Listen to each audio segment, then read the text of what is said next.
Okay, we'll just go ahead and get started. So good evening, everyone, and welcome to our webinar, Exploring Options When Job Searching Stalls, which is part of our Get That Job webinar series here at the Champaign Public Library. My name is Jordan Neal, and I am the career librarian here at the library. So thank you all for joining us. So for the latest library news and updates, please visit our website, champaign.org, or you could, of course, follow us on social media if that's an option for you. You can email us at librarian@champaign.org, or you could chat with us just by visiting the homepage of our website. The library is open and we are still offering our curbside services if you're interested in that. So again, please give us a call or contact us for more information. Moving on to a couple of Zoom features available to you that might help during this webinar. There are some buttons or icons at the bottom of your Zoom screen, depending on your device. On the far left, you have the options that control your sound or your speaker. Moving to the right and within the center of the window includes a chat and raised hand option. You can use these options to ask us any questions or share any comments. I'm sure our presenter will be happy to pause for any questions, but it might be best to wait until the end because he usually covers everything. So we invite you to type your question into the chat or raise your hand, and we can unmute you if you prefer to speak and ask your question. I'd like to also remind everyone that our webinars are recorded, so please be mindful when you are sharing your questions and comments. Finally, I'd like to introduce our presenter, Bill Schrack. As usual, we invite you to read his entire bio on our website, but Bill has come back to share his insights as a certified job search and career transition coach. In addition to his valuable experience, he has leadership and management experiences across many industries, including education, organization development, and owning and operating multiple businesses. We're so glad that he's joined us again today. So with that, Bill, I'll turn it over to you. Thank you very much, and welcome everybody. Let's see, are you able to see my screen now? I just see you right now, but not your screen. Then I need to get back to the share screen.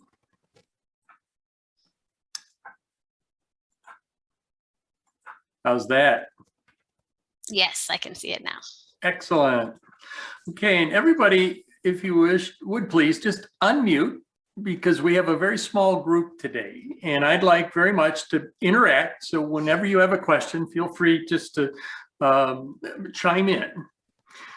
My name again, it's Bill Schrack. I live in Chicago. I travel all over the country, actually all over the world, doing workshops. And this particular workshop is one that's been very near and dear to me, because there are so many individuals that are in the work process or work search process right now and get very frustrated. I'm the executive director of the Barrington Career Center, and I chair the Executive Leadership Alliance in Chicago. And we do have members that come in via Zoom from all over the country and several from Canada. And what we've seen recently is, actually over the last 13 months, is that the pandemic has really caused havoc on the job search. Now, to add to that insult, if you're over 40, you've also seen a major impact as the pandemic is starting to lift and people are being asked to come back to the office. But we're finding people in that 40 or late 40 age group and above to be suffering from something called ageism, where we're not getting the calls that we thought we would receive. What's occurred over the last 15 months is we were in a wonderful, robust economy. Unemployment was probably as low as we'd seen in years. We were less than 4% unemployment. And then, of course, in March 13th, when all the public news hit, our companies shut down, people were furloughed, sent home, some were just immediately terminated, and the job market was turned on its head. Unemployment rose to almost 16%. It was unbelievable. And then as June and July came along and everybody thought we were going to have an answer to the pandemic, we were going to have a vaccine and we'd be back to work by September. And then it was, well, maybe we'll be back by Christmas. And we all saw the impact of that. But what was occurring is people were being put into the work at home category. And so the unemployment ranks started to shrink. However, what we found is there's this new normal. The new normal is about 6.7%, and that's unfortunate. The situation of the jobs themselves has changed. Right now, there's about 700,000 unique job postings on LinkedIn, Indeed, all the various job boards. Unfortunately, that is 11 million jobs less than we had 5 years ago, and 12 million people unemployed. So we're seeing a meeting of the minds, if you will, of people saying, okay, I want to work and I'm not able to find the job I want. And it's caused all the equations in the job search world to, we call it the cognitive dissonance of the fickle job market. Now, when you look at people like these major economists, and Ann Kunkel is an economist with the Indeed, and she talked about the fact that it's not just the fact that we don't have jobs, it's the fact that the companies are trying to figure out what their business is going to look like. And especially now when they're being flooded with all these job applicants, many of them don't even have a process in place. If you go back to your economics classes in college, you know that the supply and demand curve is very important in various aspects of job search. Right now, we're seeing 250 to 300 applicants for every posting. And that's amazing because the poor companies are just buried with applicants. So you do have to figure out where you want to go. If you've been in job search for a while, you know it's not just sitting down in front of the computer and applying for a position, because you can do that all day long. And the data shows that less than 0.1% of people applying for positions in that fashion actually land a job. So you want to think about what your options are. The first one is, depending upon your age and how much money you have, you might be able to retire. And we'll talk about that in just a few moments. Secondly, you could continue your job search. And if you do, I'm going to suggest that you get a coach and you work through the process. The process is simple. You have to have a job search plan. And that plan is very much like a flight plan. As a pilot, I never lift off the ground without having a written flight plan in place, filed with the air traffic control. Same thing with you as a job applicant or in job search. You need to have a job search project plan, and you file it with your job coach so that they can keep an eye on you and help you and nurture you throughout the journey so that you land safely, just like the airplane lands safely at the airport of their destination of their choosing. You land at the company where you'd like to choose, that you've chosen. Then the final option is you could hire yourself. You could do a side hustle. I have a lot of people I work with right now that will be searching or are searching for a job at the very same time as they're starting a side hustle, so that in the event that they get laid off again, they'll have something as a safety net set up and ready to go for them. So let's take a look at this. The option number one I said was, let's retire. So if you're 55 and you have, a lot of money, you have, $3 million or more, you could probably make the case that you're able to retire. In fact, if you are 45 and you want to have $100,000 income from your investments, you need to have about $4.3 million invested. If you're 65 and you want $100,000 a year, you need $2.5 million invested. And then you'll have your portfolio manager will work out your withdrawals so that you'll have growth plus your Social Security and all the other aspects together to give you that $100,000 a year income, and hopefully allow you to live close to your life expectancy, which for most of us right now is about 88 years of age. The second option, that of continuing the job search. Now, when I put this slide together, initially this labyrinth is meant to say, you can get a job. It is out there. You can see it. You just have to figure out how to get there. And that strategy of finding the job is multifaceted. And that's why you need a coach. You need another set of eyes, somebody that can help you figure out how to get through the job search. Now, if you're successful, you will still experience a couple of roadblocks. And so let's talk about those. There's 4 of them. Actually, not roadblocks, just more of speed bumps. The first one is, if you find a job, those of us in the coaching world and in the career search world will see you again. And we'll see you again fairly soon. Here are the statistics from the US Bureau of Labor Statistics for the average tenure of a salaried employee since 2016. Individuals in 2016, when they came to us, they had been employed for 4.2 years. In 2017, when people had come to us having just lost their position, they'd been employed for 3.8. Now look what happened last year. Those individuals had only been employed 2.25 years. My executive group is even less than that. And those individuals I'm seeing every 20 to 22 months. So it's very much across the country. It has nothing to do with your skill set. It just has to do with the fickle job market right now. Actually, it's not a fickle job market as much as it is companies being sold and new corporate officers coming in, new boards, et cetera.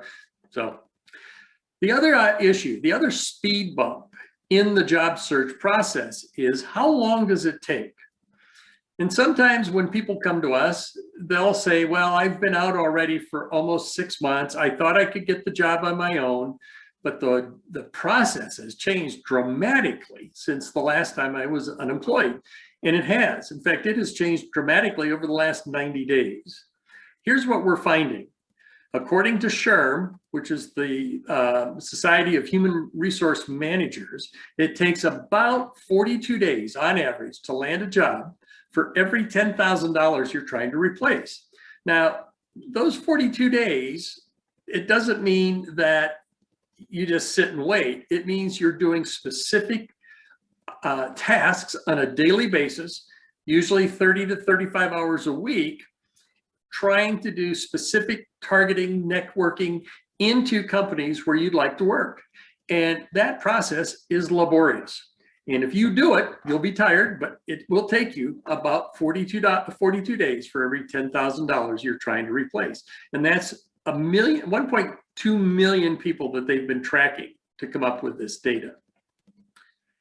Now, the other issue here of you're in search, it's going to take us a while. I just showed you that, but let's see what it really looks like. The red line is the standard of what we've watched over the last couple of years of individuals trying to find a job. So upper left-hand corner, 100% job probability, that means the individual is working. Then at the point of unemployment, they start going down that red slope. And if you notice here, by the 5th month, they're at about a 50% chance of finding a job. They have a 50% probability of finding a position at or above where they previously were. In other words, at their salary or above. Notice, if you go out to 15 months, between 12 and 15 months, that curve starts to flatten down. And we know it's an asymptotic curve, which means it'll never really go to 0, but we know the fact is when you've been unemployed for about a year, you're at that point where you're going to be underemployed. Now, the blue line up on top is our control group, which we use with when individuals come to us, and we put them through some basic training and some not job training, but job search training, and give them the skill set to put together their handbill, their resume, their job search project plan. They, as you see, will land quite a bit faster. And as a result of that, their probability of getting jobs at or above where they had been is pretty high. The last issue, and I talked about it a moment ago, is ageism. It is, without a doubt, ageism is out there. Now, the problem is that the laws were created to protect individuals that were currently working. In fact, the laws were put together back in 1967 for what was then AT&T's. There were some issues, some labor disputes. And we found back then that individuals, when they reached a certain age, they were being pushed out to pasture. And so laws were put in place to say you can't do that. However, now what we're finding is that individuals compared to two groups, 40 and above and 39 and below, with equal experience and skill sets. And we found that individuals over the age of 40 were only about half as likely to get an offer as the same individuals applying for the same jobs. Clearly, there is some issue here that needs to be addressed.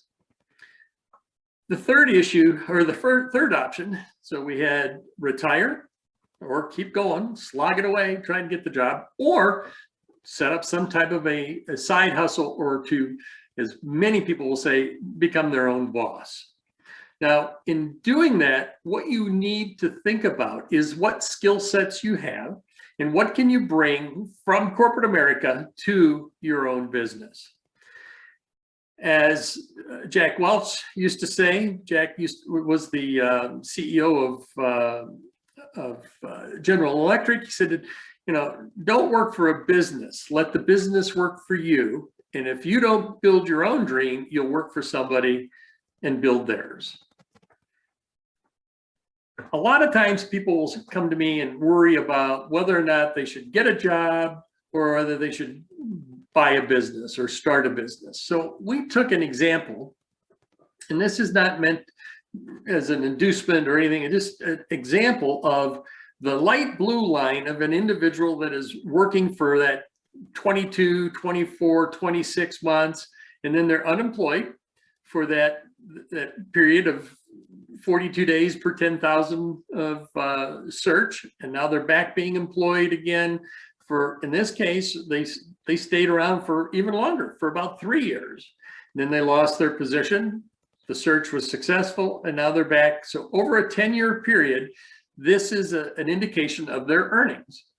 Then we superimpose on that the dark line, which is buying or starting a small business. On average, you're going to have a cash out of pocket somewhere around $50,000. So the first year, you're negative 50 as compared to this 150 of salary. So people look at that and say, there's no way in the world I want to do that. And it makes sense if you, in fact, are looking at just the first year or two. But if you do the cumulative effect, you can see that you will, if you look at the area under the curve, if you are able to get into one of these businesses and succeed, you will, in fact, be a far way ahead of where you would be just in the general job game. The reason for that is that owning a business has two streams of income. You have your income coming from the asset, and then the other one is building the actual asset value. And you can look at something and try and do an apples to apples comparison, but I would caution you need to have a coach to sit with you and work through this process, because a lot of times you'll see something and it looks pretty ominous, but in fact, when you dig deeper, you'll find that in this case, in a 7-year period, that employment graph that we showed had a generation of $750,000 income. Yet your business will also generate $750,000, but you have an asset value of about $750,000 when you sell it in this one example. So you can see that you've doubled your potential income by owning a business. And it really doesn't matter. There are ways to determine the types of businesses you should get into, but over the years, you'll find that if you remember the book, The Millionaire Next Door, most of those individuals were business owners. One of the other things to look at is what kind of internal rate of return will a business provide you. So when you're working with a coach, You don't want to just take a look at how much money it generates on an annual basis. You want to take a look at the overall picture and look at what the internal rate of return is for each of your investments.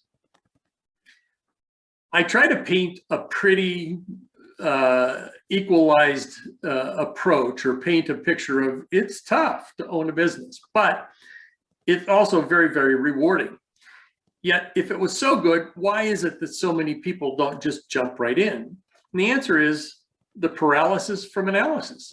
You have fear, uncertainty, and doubt that creep in as you try to look at the options that are available for you in starting a business. So I pose these questions to you. Number one, are the skills that you have currently from the business world, are they a match for business ownership? Well, we'll dig into that in a minute, and we'll dissect that. And if you are going to start a business, what kind of business should you start? And just because you like to bake pies or you like to eat Jimmy John's sandwiches doesn't mean you should go out and buy a Jimmy John's sandwich shop or a Marie Callender's pie shop. You've heard that most small businesses fail. I'm sure you've heard that. And the question of, is it really true? We'll dissect that for you in a few minutes as well. A lot of worry about what it costs to invest. I very often will hear people say, well, I just can't risk my retirement funds because if I lose my retirement funds, I have nothing else to live on. And that's true. And we'll use that example in a few minutes too. When you buy a business and you run it for a couple of years, can you sell them? And the answer is absolutely. There are a lot of businesses. In fact, you can go online and find, right now, I think the last check was somewhere in the neighborhood of 44,000 businesses that are small business, not medium or large, but small business that are for sale just in the Midwest. So then the last one is, what kind of business can you get? Essentially, a economic proof or pandemic proof. What type of business is safe? So we'll dig into all of these in just a few minutes. And as I said earlier, make sure if you do decide to go down this road that you have a career coach. You need somebody that is able to hold you back and let you take a very methodical approach to investigating your job search, your business acquisition, or your retirement. The key about having a coach is that, number one, they shouldn't have any, they shouldn't be representing any particular company. They should be looking at you individually to figure out, number one, are you wired for business ownership? And if you are, great. Then there should be a methodology for you to use to make sure that you do this in a very specific process or specific methodology to ensure a better probability of success. Also, these coaches should have personal experience. As I love it. I've owned 4 different businesses over 45 years. And I love it when somebody says, I'm a business coach and I help people buy businesses, yet they've never owned a business in their life. And they've always worked for corporate America. I'm also a SCORE mentor. SCORE stands for the Service Corps of Retired Executives. And very often when we go in as mentors, we go into businesses that are having a lot of trouble. And our job is to help turn them around and make them successful. And one of the key aspects of that is understanding how they got in it in the first place. Why did they acquire that business? And was it the right choice? So find a coach that has a SCORE background, has business ownership background, so they can give you unbiased input. They'll guide you through the process. They'll make sure it's less stressful than trying to go it alone. Now, when you were asking questions, especially your spouse asking the questions of whether or not you're qualified to own a business, I ask my candidates this. Number one, were you ever a member of a successful team, or did you ever manage a successful team in your job at a corporate entity? Did you ever manage a budget? Now that could be a budget for your home, your personal budget, or a budget for work. Were you able to monitor the profit and determine whether or not you had money left at the end of the quarter, the end of the year to put into savings or to invest? And were you able to look at ways to create new streams of revenue or new business development? And finally, did you oversee operations? Did you oversee the logistics? And if you look at this very often, I have single moms that will come to me and say, I just don't know what I'm going to do. Well, single moms have done all of this, and usually times two, because they'll be doing it at the corporate level and doing it running their home. And so they're highly skilled at each of these. Look at how you're wired. What makes you jump out of bed in the morning? Do you have that positive attitude? Can you just jump up and say, I can do just about anything? Give me your best shot. Do you have intellectual curiosity? Are you interested in what is out there and how it can be done better? Are you tenacious? Can you put up with speed bumps, roadblocks, to the things that slow you down? Do you have a desire to make things better for yourself, for your community, your family? And then finally, do you want to be your own boss? I think an article I read in Wall Street Journal and Forbes over the last month was that individuals coming through the pandemic have found a great majority of them that went into their own business did it because not that they couldn't find a job, they just no longer wanted to deal with an inept boss, and they wanted to be their own boss, control their own destiny. Let's take a look for a minute at the three different types of business ownership options. The first one is you can start from scratch. I started my first company in 1969, and that company is still around today. I sold it in 1972 to a company that is now called Cintas, and I'm sure you've seen the trucks roaming around the community. But I started a manufacturing facility. I made a very specific product for medical and dental offices. And I can tell you that starting from scratch is a lot of fun. It's exciting, but you'll see in a few minutes that there are some pros and there's some cons that you want to weigh. The second one is to acquire a business that's already running. I did that. I bought an electrical contracting company one time, ran it for about 5 years. And I will tell you, it was a wonderful learning experience. And there are pros, there are cons, but there were some really fun times acquiring that business. And then you can acquire what I call a business in a box. It's like going to the grocery store and buying a Betty Crocker chocolate cake mix. It has all the ingredients in it. It has all the directions on the back. It even has an 800 number if you have questions and you want to get support. And that's investing in a franchised model. So let's dig into these and see what each one of them has to offer. Starting from scratch, as I said, is exciting. You have all the control, you keep all the profits, you make all the decisions. You're the king or the queen of the world. There's no question about that. However, it has the longest ramp up to profitability.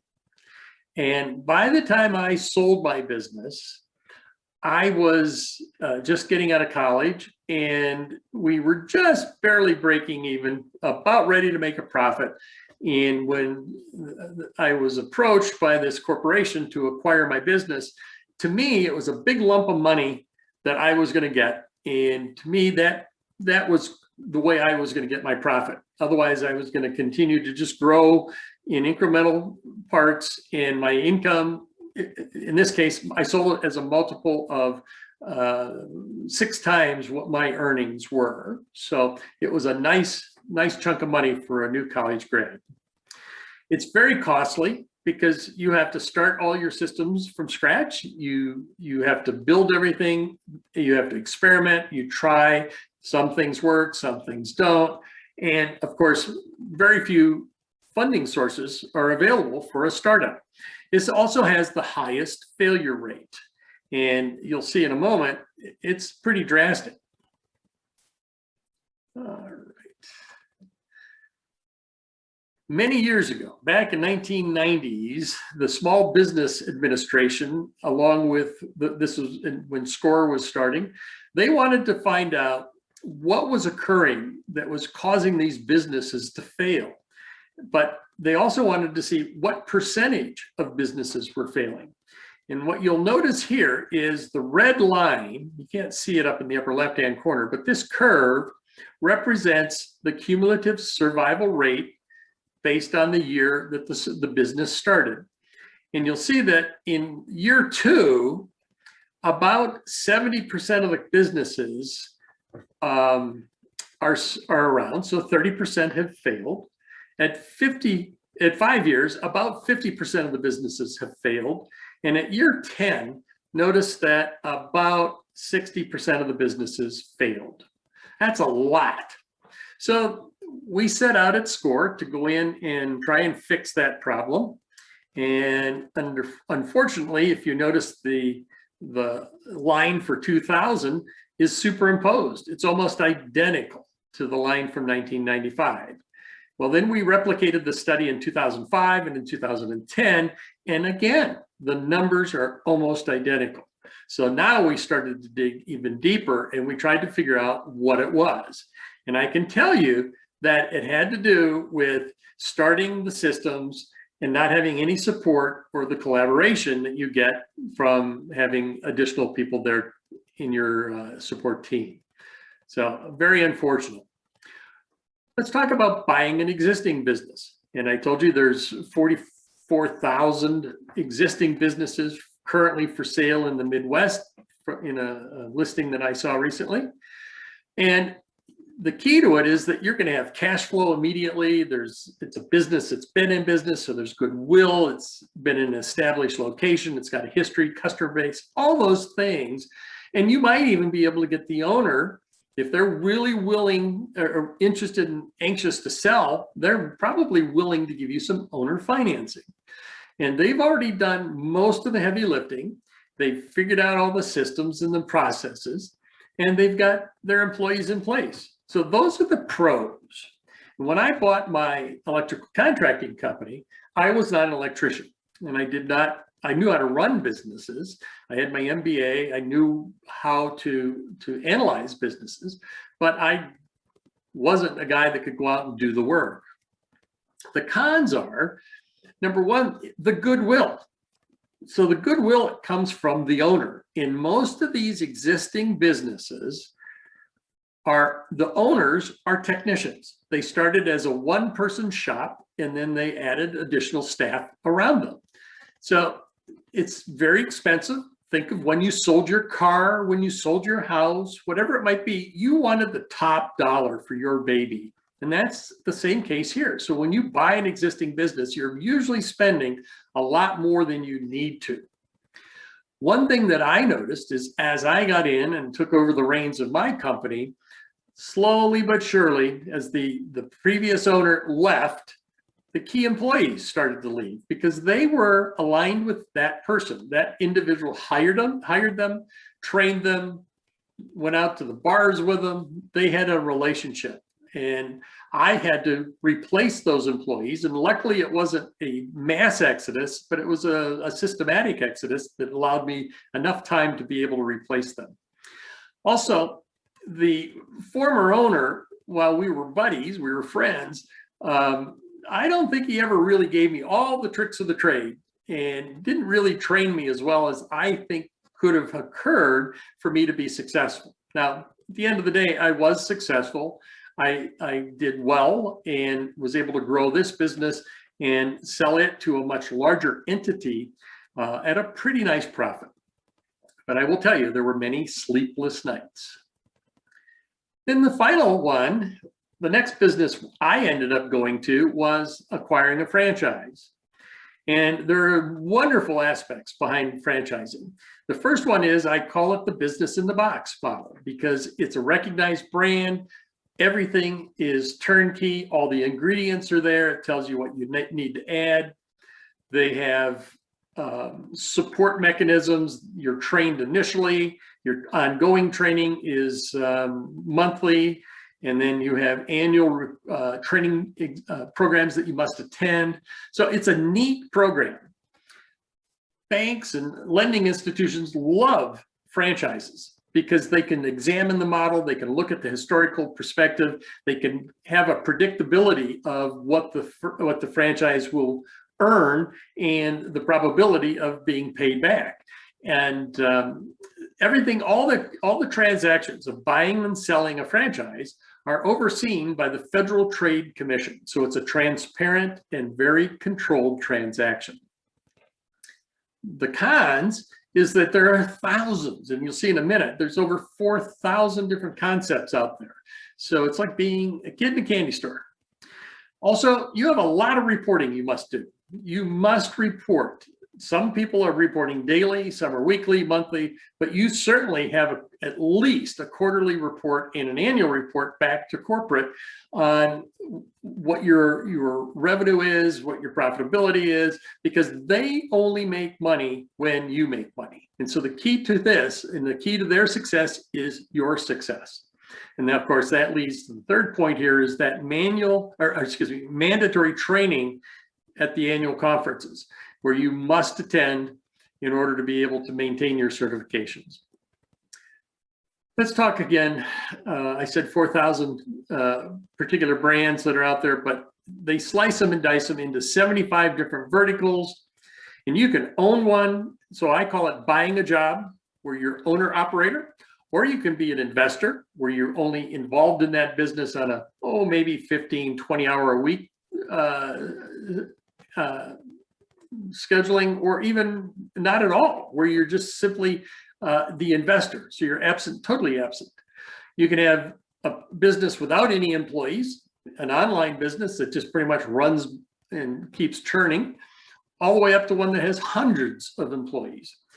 You can invest anywhere from 50,000 to well over 3 million for one of these small to medium-sized businesses. We sold worked through a broker for a steel foundry in Gary, Indiana, that sold for 13 million just recently. And it was a franchise, by the way. It was they franchised the model, and it was a growth through acquisition model, where they were going out and buying all these old plants and upgrading them and training their employees, and actually building a pretty profitable model. You can buy a brick and mortar. You can buy a business that has to be housed in a storefront, and then you can choose whether or not you want to sell to the public or sell to other businesses. And you can also be providing just a service, or a product and a service, or just a product. So the point of this slide is that you pretty much start with a clean piece of paper, and then you should build and reverse engineer into what you will end up acquiring, because it all is dependent upon your preferences, what it is that makes you jump out of bed in the morning excited. When people ask what's the hottest business out there, I do tell them that franchising is a little safer than starting your business from scratch or acquiring a current business. And you remember what we talked about in that slide showing the number of surviving businesses after 5 years and 10 years. Well, in looking at franchises, what we found was year after year, 91% were still operating after 2 years, regardless of when they started. 90% were operating after 5 years, and 88% were still operating after 10. And again, it's regardless of when they started, whether it was starting in 1995 or 2000, 2005 or 2010. We take that data and superimpose it on this graph, and you'll see that it's a far better probability with a franchise than it is with a standalone or an acquisition of an existing business. This is just another depiction of that same graph. So why are franchise businesses so successful? I use it's a business in a box model. And really what you're receiving, what you're acquiring when you buy a franchise is you're getting what's in this pie chart. You're getting the training. If you're going to be doing a brick and mortar, they'll actually come in and oversee the construction, the build out, They provide accounting software and monthly tutorials on that. They're always doing behind the scenes product development, so you always have the latest, greatest, newest to provide. The same if you're in a service, they're always doing product research and service research. You, as a franchise owner, also have peer support, and you'll have individuals in many of these franchises. You'll have 500 fellow franchise owners who have been out there slogging through this every day themselves. And so if you have a question, you can pick up the phone and call any of them. They're not your competitor. They're your brothers in business, and they will assist you. And then finally, being able to create this national brand is so important. So when you have that pie chart and you get all these elements, it will give you a much faster ramp up. Your learning curve is flattened. You get out of the blocks and you're running. On the other end of the spectrum, it gives you the ability to stay in there. When we looked this past year during the pandemic, many of the franchises survived because they were ready. They had best practices, they knew what to do, and they had contingency plans. You've got infrastructure. As I said, you may be part of a 400 or 500 franchise system, and that gives you purchasing power. If you're going to locally advertise, you could go to do your digital online, your online advertising locally and pay X amount per click. Whereas if you go through your ad fund, through the major or the national ad fund, you could get it for 10 cents or 12 cents a click. So your costs can many times be half of what it would be like if you were doing it on your own. And then finally, when it's time to leave, because you don't want to stay in these things forever unless you want to turn it over to your children as a legacy, but you want to get out. You want to have this chunk of money, this asset that you built so that you can retire and relax and enjoy the remainder of your life. And the Federal Trade Commission has dramatic, as you'll see in a few minutes, they have a process in place, both when you acquire and when you sell. And the key to it is they don't want what we used to see 10 years ago. We don't want anybody getting burned. So by having that structure, will pretty much guarantee that as you sell, you're going to get a little higher value and a little higher multiple on your EBITDA. People worry about how expensive it is. And I tell you, you don't have to spend $3 million to make a very nice living. Many of the franchise investments are between $100,000 to $250,000, and that's for your franchise fee, your startup, your working capital. And one of the points, though, is it does not include your living expenses. So please keep that in mind. But all in should be about $100,000 to $250,000. I took a look at what the percentages are. 56% of all franchise businesses can be acquired for less than $250,000. The other, that 44% that are $250,000 and above are the Culvers, the Burger Kings, and maybe like an automobile dealership or something where you have high investment levels.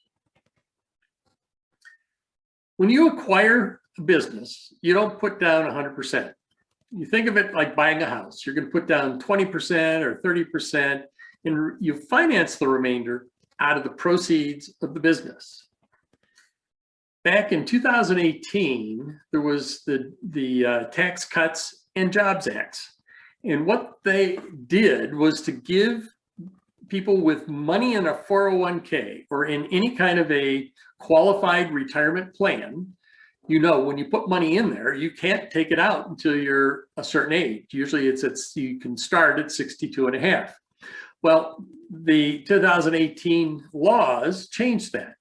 To start a small business, you can get money from your 401k or qualified plans, and it's called a rollover. And you roll over the money into a small business, and it's a very specific method that's used, and the oversight is rigorous, but it gives you free access to your money.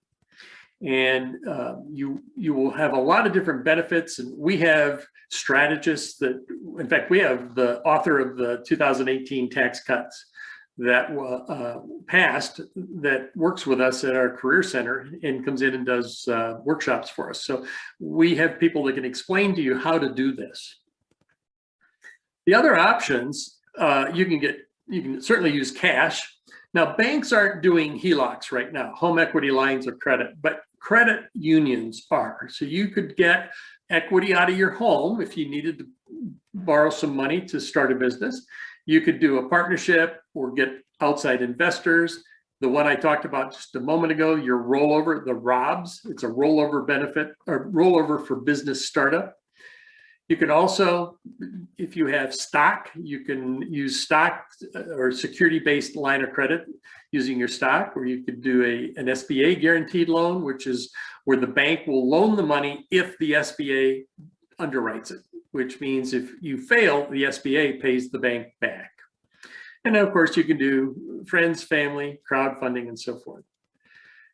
Now, you would look at this as a way of funding your family, funding your retirement. So let's take a look at the type of income potential you could be gaining from owning a business.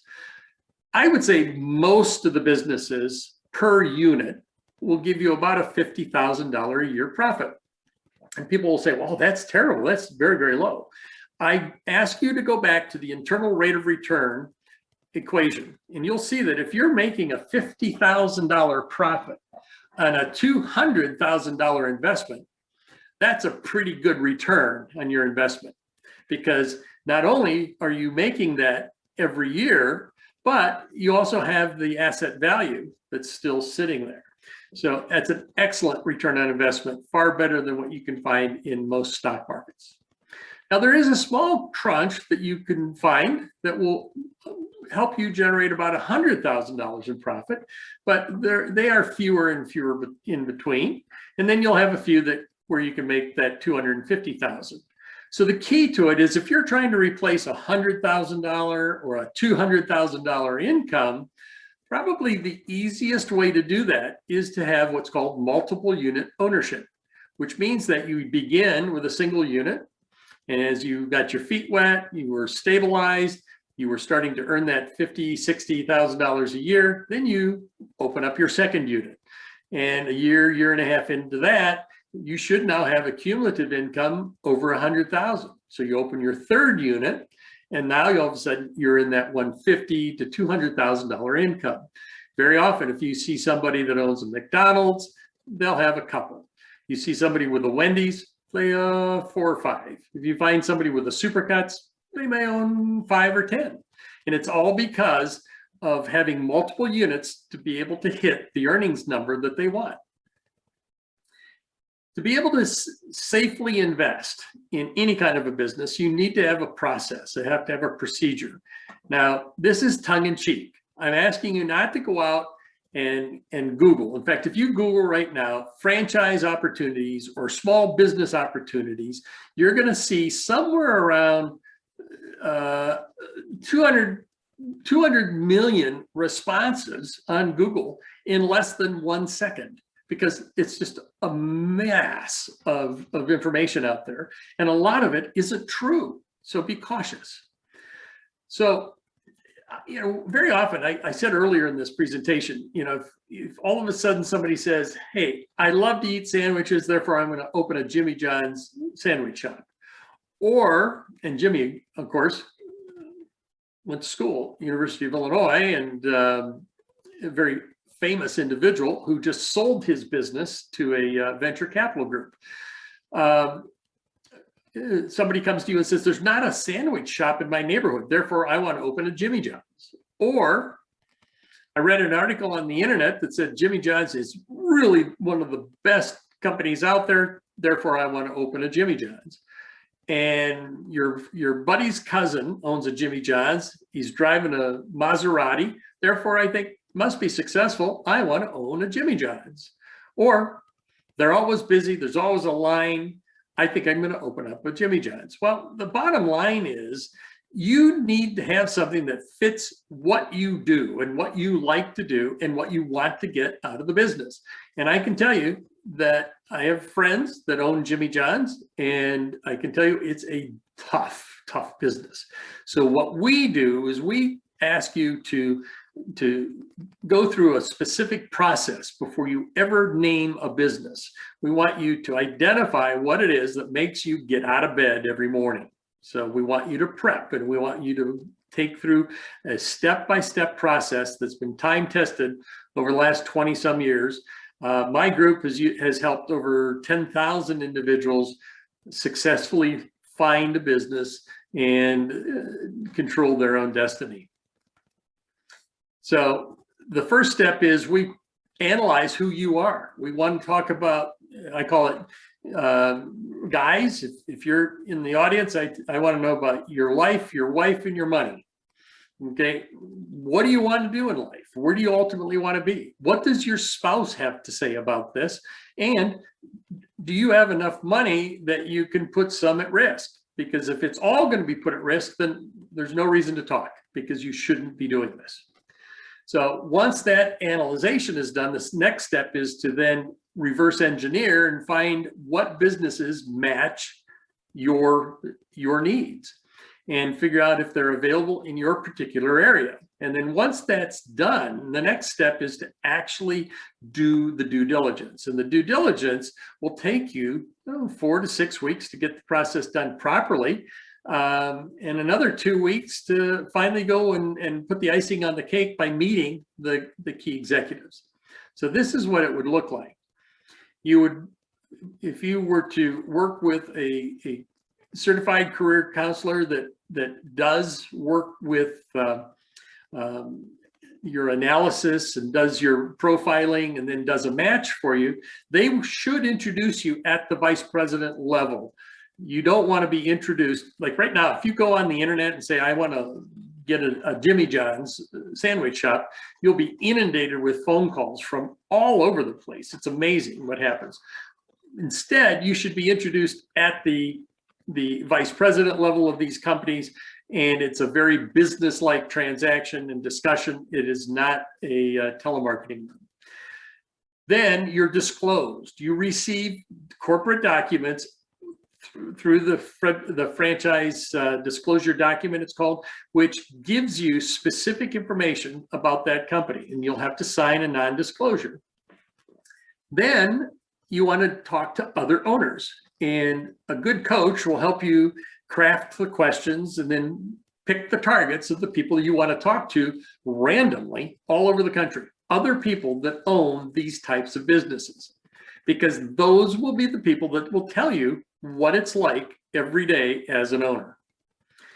Once that's done, you then meet the team, the executives, the CEO, CFO, CMO, look them in the eye and find out what makes them tick. And they're going to do the same to you. They're going to want to know whether or not you will represent their brand properly. And if you do, you will be awarded a franchise. And at that point, once the award is made, you usually are given 3 to 5 days to make a final decision on whether or not you want to move forward. And that is far different than what you'll find if you just go right now onto the internet and say, I want to buy this business. There will be people that will call you, people that will try and sell you today.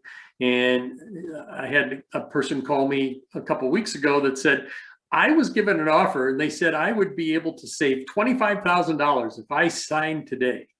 When that happens, run, because it's against the law. You're not allowed to do that. That's an inducement to buy, and you're not allowed to do that. Okay, so again, that's about a 6-week process to go through this. And if it takes less, it means you're probably rushing the process. I mentioned the franchise disclosure document, the FDD. Well, it is made up of 23 chapters, 250 plus pages. So when you have insomnia, it's a wonderful document. It'll help put you to sleep. But your coach will walk through this with you. And the first thing I take a look at is items 5, 6, and 7 right here, chapters 5, 6, and 7. I want to know all the fees, anything else that could possibly be thrown in. And then finally, what is their estimate of your total initial investment? And this it's put out here so that you never have to worry about surprise expenses.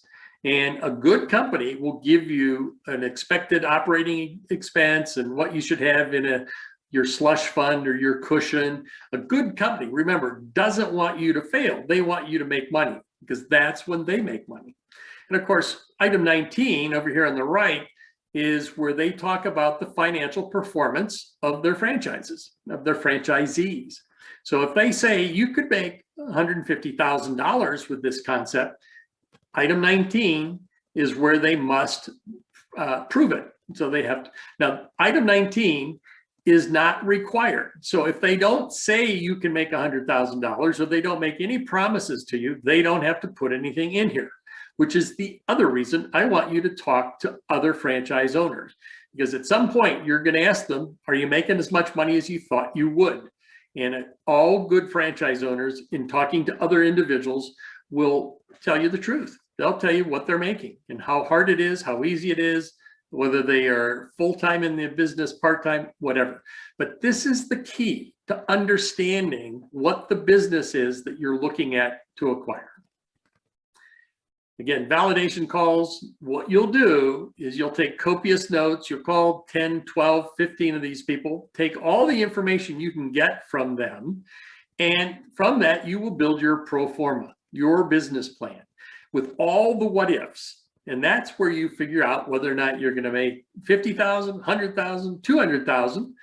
And then at that point, you validate again, go back and ask people whether or not they think you've done the right job before you ever take this to the bank or to your funding source. So it's really a nice process to go through. Once you meet the team, you will have this business plan in hand and you can share it with them.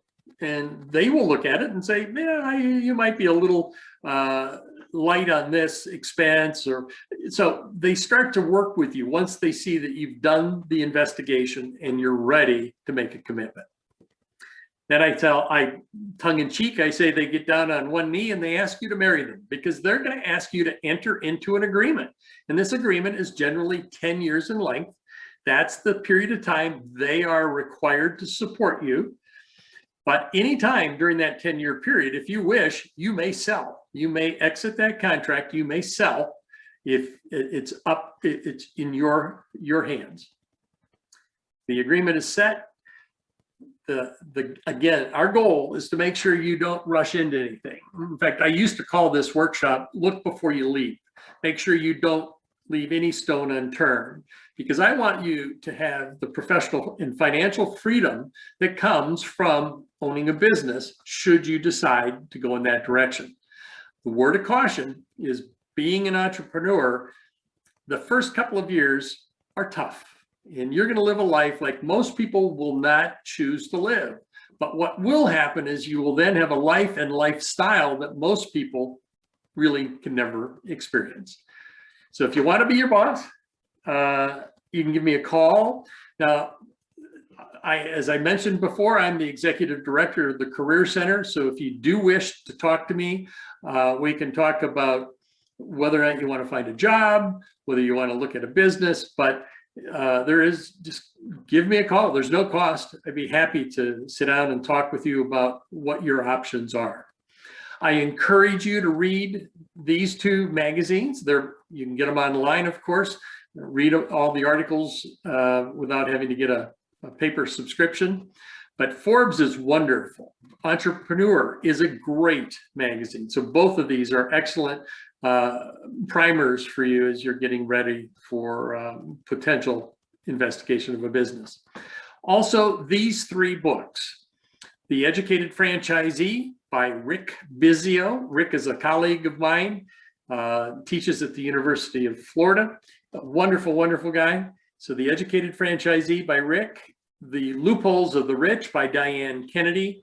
And that talks about all the things that you can do when you own a business legally to minimize taxes, maximize expense benefits, and so forth. And then the final book is The E-Myth, and it stands for the entrepreneurial myth. I was introduced to this in graduate school. And now the most recent book is The E-Myth Revisited, and it's why most small businesses don't work and what to do about it. And that was spawned back when they were starting to do that investigation of why businesses fail. And if anybody's interested and would like to receive one of these books, the Educated Franchisee, they're $18.95. I'll send you one for free if you sit down and do a consultation. And I'll tell you the reason for it is that I want to make sure that you don't make a mistake. I want people to look at this as a potential to change your lives. And as a result, I don't want people stepping in quickly and saying, oh, I need to do this because I can't find a job. So that is the presentation for the day. I'm going to open it up. If you have questions, please unmute and ask away. Well, thank you, Bill. That was great. If you have any questions for Bill, feel free to type into the chat, or you could raise your hand and we could unmute you and you could speak. I know sometimes it's easier to speak than type a long question into the chat. While we wait on those, if any, I'll go ahead and start sharing my screen again.